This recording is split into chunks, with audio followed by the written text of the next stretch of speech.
Right. So let's look at the case of repeated real roots. So this is where the discriminant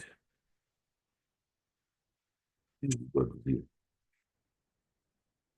So you have two repeated real roots. So we had two cases. So we had lambda 1 is our repeated roots with multiplicity 2,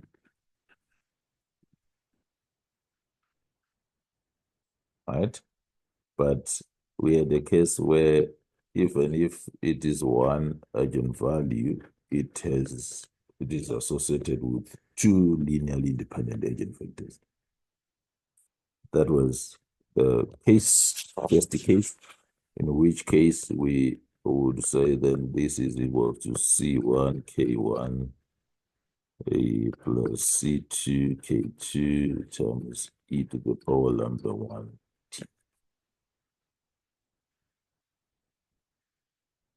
Okay. So if you want, you can just say this is K3 or some C3, some CK3 in the whole lambda 1t. So which means solutions are just determined by the lines from this eigenvector thing. So those who know how to draw vectors, sum of two vectors will definitely. So let's see. And we still have our 0, 0 point here. So what we're going to do is going to draw the line that passes through K1. Okay, maybe there's another line, there's a K2 somewhere. Doesn't matter where the K2 is. And there is a line that goes through the equilibrium point from K2. So you then now know that the line C1 K1 plus C2 K2, the vector is found there on that side of the. So then we have a line that goes through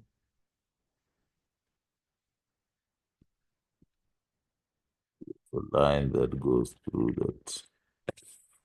That's the one that is determined the direction. So this can be anywhere. This line here, C1. So solutions are just going to go along from any direction. So this C1, K2, depending on the values of C1 and C2, can be lines that are from any point. So these are possible representations of the C1, K1, 2, K2, and so forth. So depending on where this eigenvector is, all the solutions are just going to go to the equilibrium point along those lines. Along those lines. All the solutions are going to go there along those lines.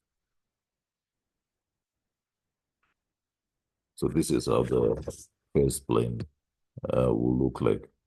So if you want, if this is when lambda 1 is less than 0. So if you put if lambda 1 is greater than 0, so you just reverse the arrows and you get a diagram, the first diagram for repeated real roots with two linearly independent eigenvectors. All right, and this is called a degenerate node. X bar is called a degenerate node. Degenerate in the sense that we just have less than the anticipated number of eigenvalues there. So it's called a degenerate node. Uh, because lambda is less than, for lambda 1 less than 0, then we can then talk about a stable degenerate node. And if lambda 1 is greater than 0, we then have unstable degenerate node. So degenerate nodes will only be appear when we only have um, a repeated eigenvalue, a repeated eigenvalue. That's all. That's the only case that gives us degenerate nodes.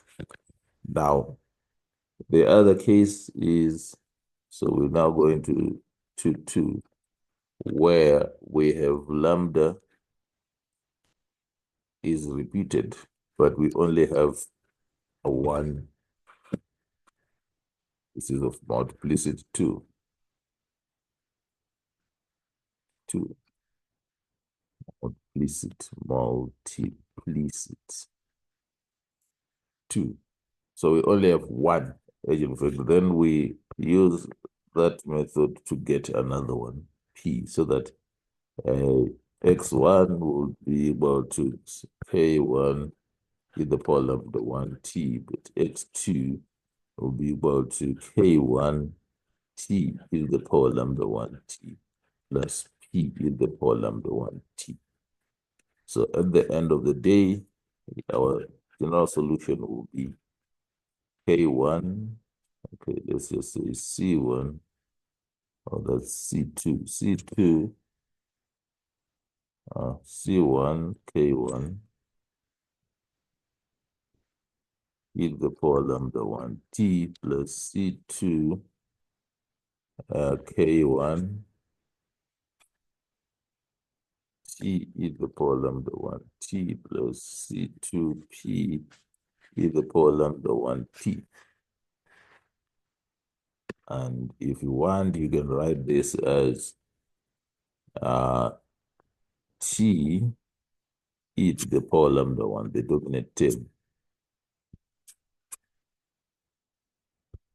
will be t e to the power lambda 1t. If you factor it out, then you have c2 k2 c2k1 plus c1 k1 1 over t e to the power, yes, 1 c1 k1 over t plus c2p over t. And if t approaches infinity, you can see that x of t is approximately represented by c2k1 t in the power lambda 1t. Okay, so which means the direction which is determined by the, the, the direction of k1, but the trajectories are actually affected by the behavior of that function. Okay, so you then have a situation in terms of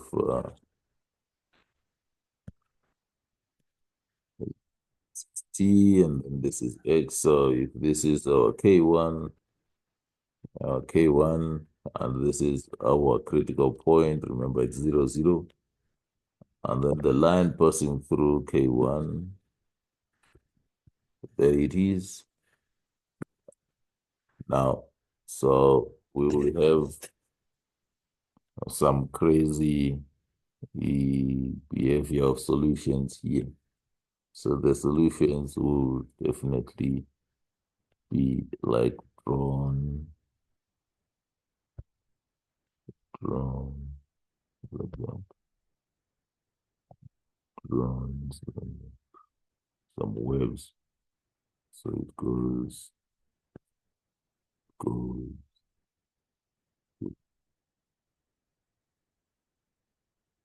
all over the case. Okay. So if lambda 1 is less than 0, then our going to x bar, this is how we are going to, so we need to go towards, to move towards K1 first. Need to go towards K1 first, and then we are told how to go to the equilibrium point when we have gone towards the line passing through K1 from any direct in both directions, uh, from any direction of the line. Okay, so then this is still a degenerate. So if, okay, so if lambda 1 is greater than 0, then you can just reverse those arrows. So lambda 1 less than 0, we still have a stable degenerate node. Lambda 1 is greater than 0, we have unstable degenerate node. So this is how you deal with the repeated case. So now, the third case is where you have complex eigenvalues, a complex conjugate,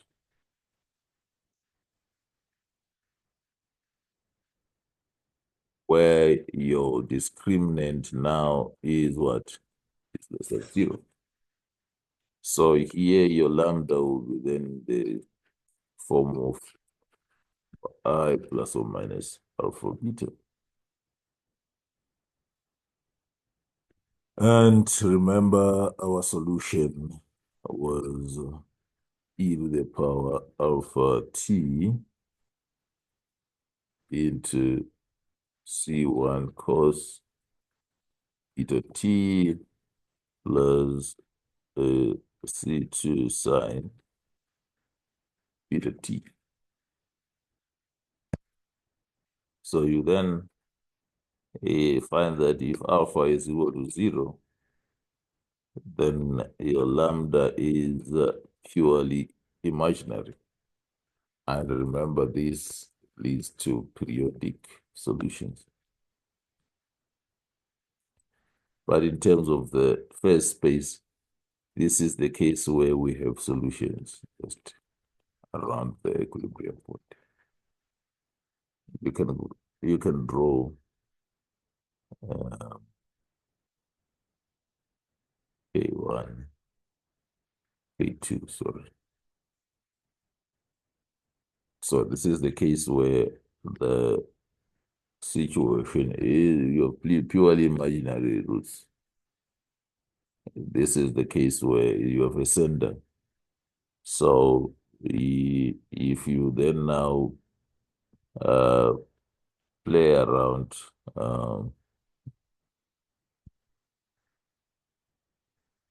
so if alpha is equal to 0, this means like tau is equal to 0. The case where the the trace is equal to 0. So in this case, you are saying x1 is equals to C1, C1, C1 cos beta t, and then x2 is equals to C2 sin beta t. So if you then now square these two and add them, you end up with x1 squared plus C1 with plus x2 squared will give you something like C1 beta 1, C1 cos squared beta t plus C2 squared sine squared beta t. And if you look at this will definitely be equal to some whatever. If you want, you can say, so it can be circles, it can be a ellipses, or whatever the case. So you then have now, in case of if we have your, then solutions can be circles around the The solutions will just remain like this. So there will be just move depending on, okay. So there will be circles around, not, they will not, the solutions will not reach. But if alpha is not equal to zero, and you now need now alpha less than zero or alpha greater than zero. So if alpha is less than zero, then you find that your solutions will then now spiral towards the what? The equilibrium point. So you have the arrows approaching the what? It was going to spiral towards the what? The equilibrium point. But if alpha is greater than zero, you just reverse these arrows and they go out. So they'll spiral away. So if alpha is equal to zero, you have what is called a center. A center is marginally stable.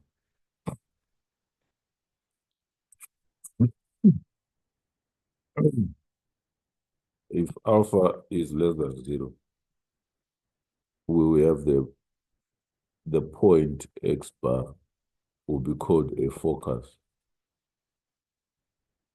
So, but it will be called a stable focus.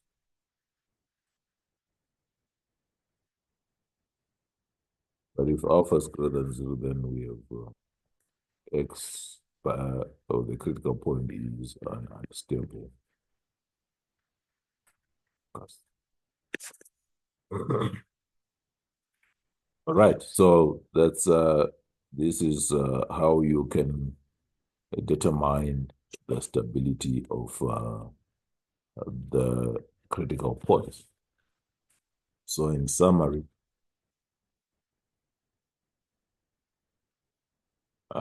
we have one, I'm now generalizing. If the eigenvalues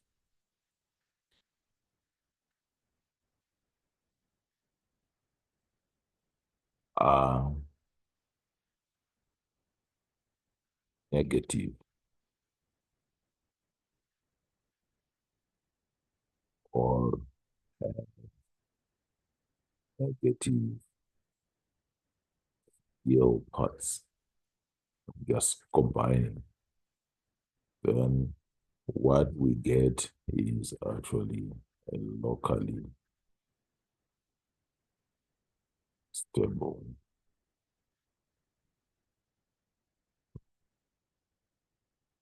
or the called the locally asymptotically stable.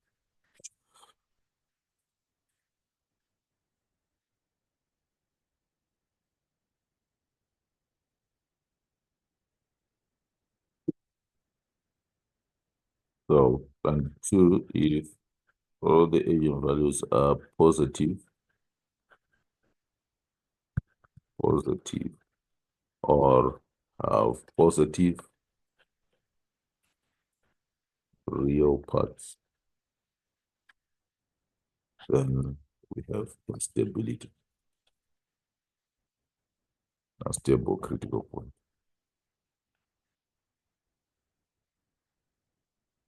So, we, not, let's say critical point instead of the node. The node only refers to the case where we have um, real and distinct eigenvalues. But if we are complex, then you have a focus. But complex and having real negative real parts, you have a stable point as or critical point, but its name will be called a focus. So whatever the case, whenever there are positive eigenvalues or the eigenvalues of negative, of positive real parts, then we have an uncritical, it's an unstable critical point, but you can further classify it into an unstable a an unstable degenerate point, an unstable node, an unstable focus. That's what you. So, uh, so as long as one of them, of course, and of course, or at least one is positive, or if make positive real part, just at least one. Maybe I should just have written it here. At least one positive, or is positive, we have one positive real root, a real part. Then we are stable point. Then discover the saddle point, the unstable node, unstable degenerate point, node, sorry, and then unstable focus. But then if we have a zero real part, zero real part, then we have our marginally stable.